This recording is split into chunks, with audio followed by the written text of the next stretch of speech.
Hello, we're here today to go over our SCHMIDT EP343 automation, trying to get you up to speed, kind of a quick start here, not a lot of detail, but just to give you an overview of the system and hopefully help you avoid some of the problems we've had in the past in getting these up and running. I'm going to just do some parts and let you know what's what. Here we have the press head. Okay, there's a servo motor on the side that runs it. And down below we have the ram that actually presses on your part. Aside from that, there's a column that holds the whole thing together and allows you to adjust the height of things. While we're here, I'm going to make mention of this little silver plate on the side. We call that the PDA, Prime Data Acquisition. That's what actually collects the force and the distance data and turns it over to the PLC processor.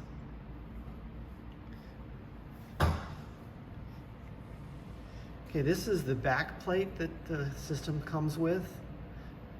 On the upper right there is the PRC7000 controller. There's all the terminal blocks for the connections here. And you can't really see it, but down below there's a drive, a servo drive that runs the press. In addition to that, I have in the upper left-hand corner the gateway. This is what converts from Ethernet IP to EtherCAT. EtherCAT is the native communication standard for the controller, and Ethernet IP is an interface that you can use to control the whole system.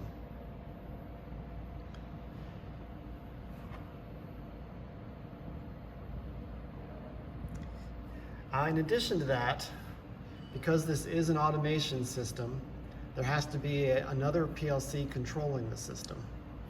And that, in my case, this is not included with the system, but in this case I have an Allen Bradley PLC back here that is running the system. On the left there's a switch for the Ethernet connections and a power supply. This is the 24-volt power supply that I'm using for this system. Now that is all connected, or that is connected by that yellow cable there, over to an HMI. And this is the HMI that I'm using to run the system.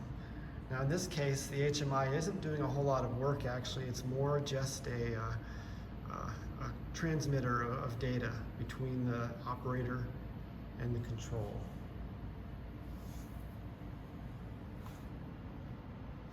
Okay, let's talk a little bit about the communications cabling around here. I mentioned it before, but if we come back to the PLC,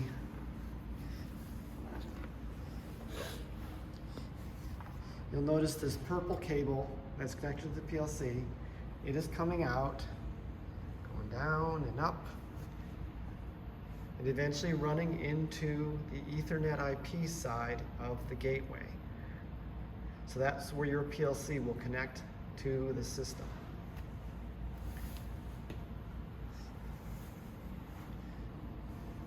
Now on the other side of this gateway is an EtherCAT connection you see blinking away here.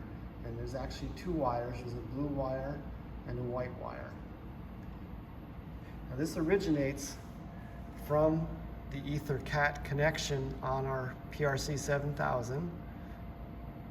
So that blue wire comes down, goes down into the EtherCAT connection on the gateway.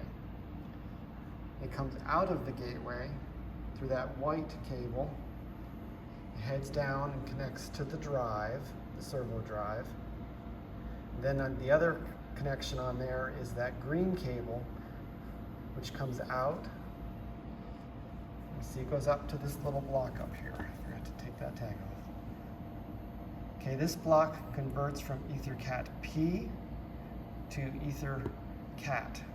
EtherCAT P has the power as part of the connection also.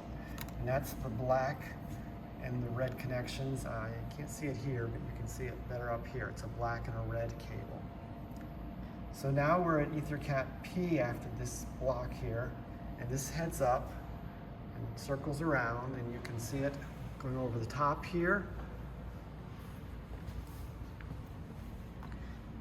And it connects into our PDA. So that's the information conduit for the force and the distance data.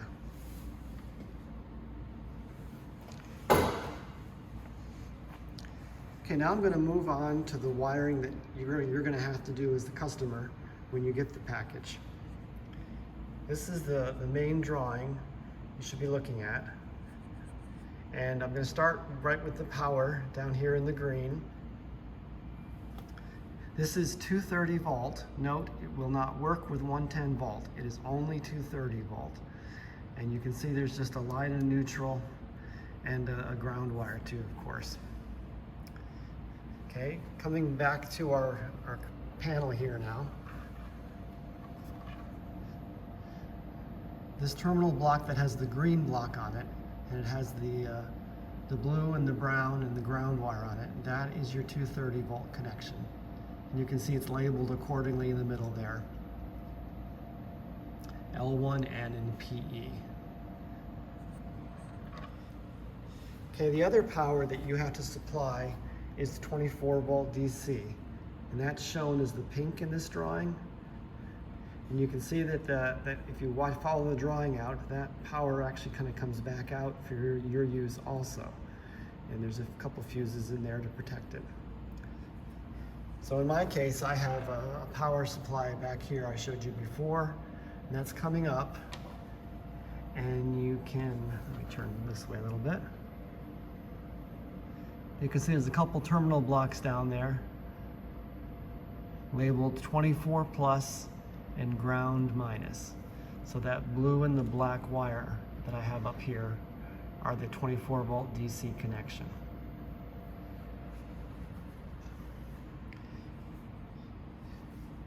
Okay, aside from that, in order to run the drive, there's two other things it requires. The first thing is the blue connections here, and these are labeled as STO1 channel 1 and STO channel 1 and STO channel 2. These are, STO stands for safe torque off. This is your safety interface. So if you have light curtains or door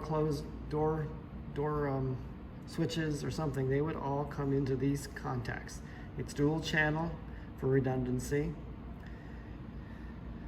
This is in order to run the drive, you have to have 24 volt DC on those two signals.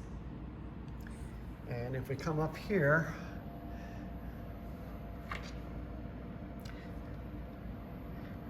now in this case it's not labeled as such, but if you follow the diagrams, you'll discover that terminal 2 and terminal 3, which I have wires connected to up here, those are your two STO circuits.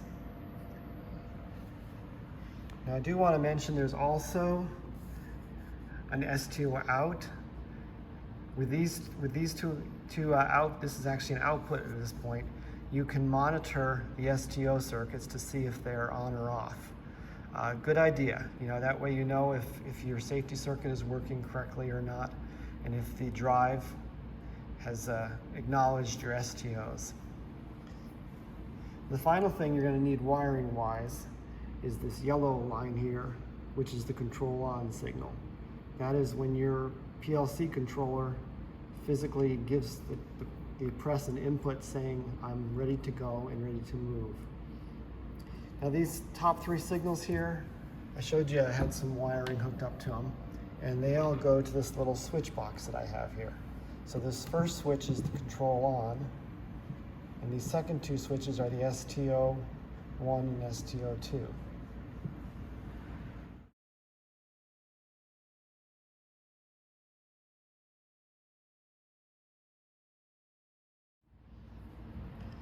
Okay, we're going to move on to a quick overview of the HMI. This is the PRC7 HMI software, which you should receive on a USB stick with your press, with your press documentation actually. You can see that this is just a standard laptop I have here, and it's running the software. I'm not sure if you can totally see, but on the bottom left there's a Ethernet cable connected. And this is running out to the PRC 7000 controller in the LAN 1 port. I think it's labeled X21. Now, I'm not going to go into too much detail. I just want to give you enough to hopefully get you started. There's basically 5 sections of the screen.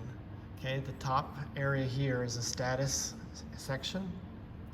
And you can see off on the left here, this is the actual force and distance here. This can change color depending on the status of the program. In the middle, I have the password level, what data set I'm running, and an information line. It tells you what's going on with the system.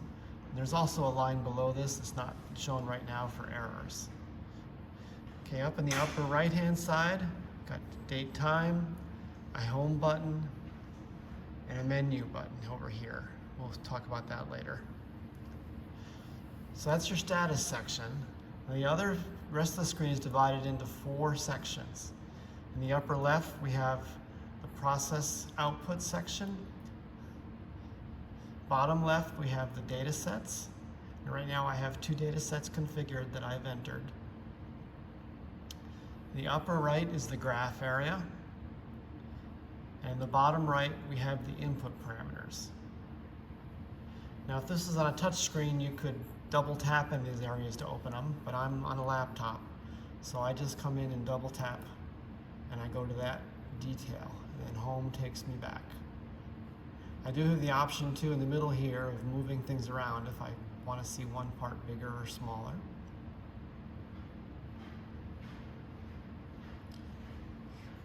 Now, one of the menu items that's up here I want to mention, I'll go over a little bit because it's probably where you'll start out, is a setup item here. Now, when I go into setup here, you notice I have like a new little interface.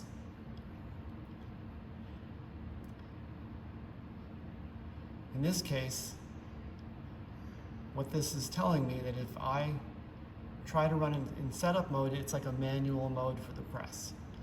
So you have to do a reference stroke first, and we'll go over that in a minute. But once you've got a reference stroke done, you can come into here and hit this button. FS stands for force or stroke. So if I hit it one time, it'll go into stroke mode. And then if I hit these buttons down in the bottom here, I can move it, the press accordingly. Like this button will take it down 1 millimeter at a time.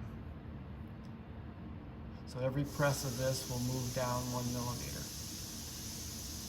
Now if I'm in force mode, one press of these buttons will change it from 1 millimeter to 50 newtons. So it'll go to a force, it'll go to 50 newtons.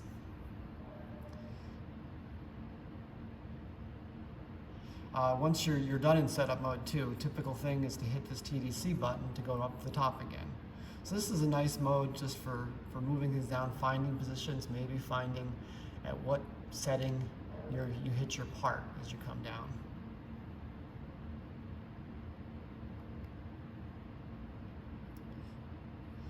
Okay, quick thing on the process outputs. There is a process output page labeled interface. And this shows you a lot of the interface items that your PLC will run. For example, there's a software release signal here. That's a signal your PLC will have to send through the gateway to the press, and until the press sees the software release, it will not run. These are a bunch of different tabs too that you can use for troubleshooting and testing and running things. Now let's talk a little bit about motion now. I'm going to go into the input parameter section down in the bottom right here. Okay, you see you have these 8 blocks here. These are what is known as motion blocks. And you're allowed to either do a stroke or a force, and you can drag this into a block up here. Or I'll just give you a quick demo of one. Okay. And if you want to remove that motion block, you take it and drag it up to the garbage can. Now each one of these blocks defines a different type of motion. So in this case, I have one block that's a stroke block, so it's going to go to a position. And you probably can't read it there, but on the bottom of here it says 36 millimeters. This next block is a force block, and it says 50 millimeters, but since it's a force block, we look on the right, it's telling me I'm going to go to 600 newtons. So this, every time I hit the press cycle to start, I'm going to have two separate motion blocks that happen. First of all, it's going to go, actually kind of three. It's going to go down to 36 millimeters. Now if I double click on this block, I get the details of this. Okay, so it's a position control block. I'm going down to 36 millimeters. I'm going down at 20 millimeters per second. And I have a limit, an error limit of 500 newtons. Now once I reach that bottom, I have a dwell time of 1 second. So these are all variables you can change to change your press cycle to whatever you like. Now in the second case here with the force block, now in this case, since I'm on a force block, this distance reading is just like an error condition. So I'm going to go down at 20 millimeters per second, and I'm going to go to 600 newtons of force. Now I said there's kind of three. There's kind of an implied motion block here. When you finish up the ones that are defined, it automatically goes back to TDC or top dead center. Okay, let me go back home.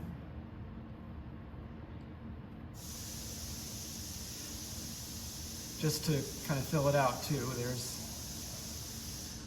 if you come into the data set blocks, this is where you can choose which data set you want to use.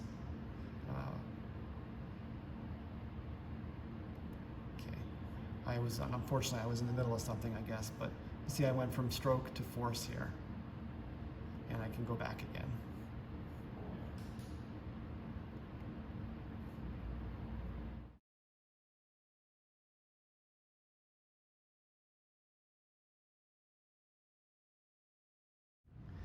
Okay, now we're going to run through an actual sequence of power on and running the press. In this case, I have my Allen Bradley HMI set up here. And see the number of buttons and things. Now, as I mentioned before, these are pretty much directly from the PLC to the interface and such to the press. Sorry about the light there. So for example, I have a blue reference button there kind of in the middle. Okay, this is a couple pages from the manual for the automation press. And in this case, under the activation via field bus field, it shows the inputs and the outputs that are available.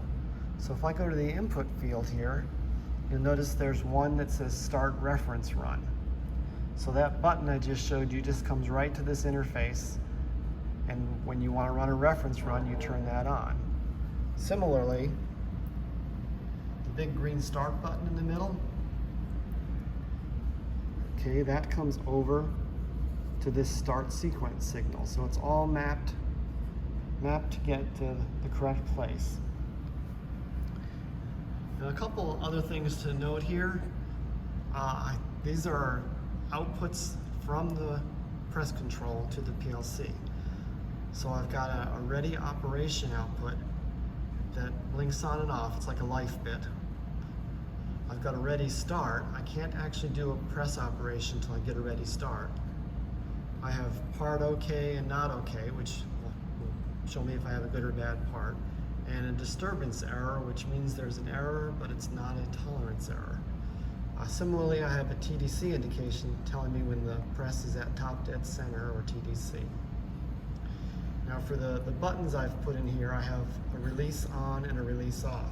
If you go back to that interface, there's a software release signal. So that's going to turn that on and off. Let's just go quickly through. I have the reference and start. I have a transition if you want to stop partway cycle. And every time you do a press operation, you have to confirm the result. In addition, if you do get one of these disturbance errors, you have to confirm the disturbance error. Finally, down here I have a button for approach TDC. This is typically used if you get an error, the press will stop. And in order to get out of the error condition, you have to go back to top dead center. And that's what this button is for. And again, that's on the interface here directly. So what we're going to do is we're going to first of all give us our safety signals, then we're going to give a control on, and then we have to do a reference stroke. So going back to HMI, if I come back here, you notice that blue line tells me control off, emergency stop actuated. So it's letting me know it does not have the control on signal. So I'll go to my interface. These two buttons here are the STO signals. I'll turn on my STO signals.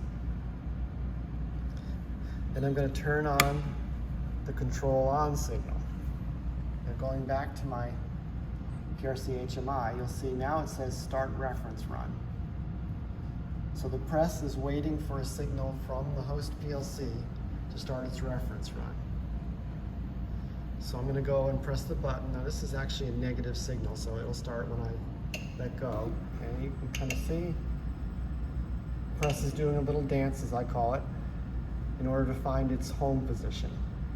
So it's done. Now notice, sorry about the light.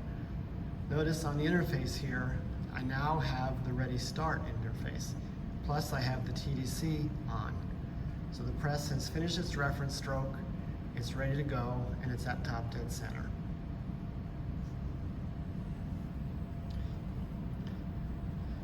So at this point, I'm going to double check. I am on a force data set, so it's going to go to, first of all, go to a position, and then go to a force finally. So I'm going to hit the start button here. Okay, the press came down to a position, now it's in force mode. And if you could watch our graph here, you'd see it's moving, the red line's kind of moving along. Eventually it will hit the top, and it came down. Kind of hard to see there with the color, sorry, but it did its press cycle, it's showing the force. The press is now retracted. And when we come to our interface, we notice a couple of things different. Now we have the part OK light is on green. We've lost our ready start because we're not able to run now because we haven't confirmed it. So before we can run another press operation, we have to confirm the result. So go to the confirm result button, press it, and you notice we're back with our ready start now, ready to go for another press cycle.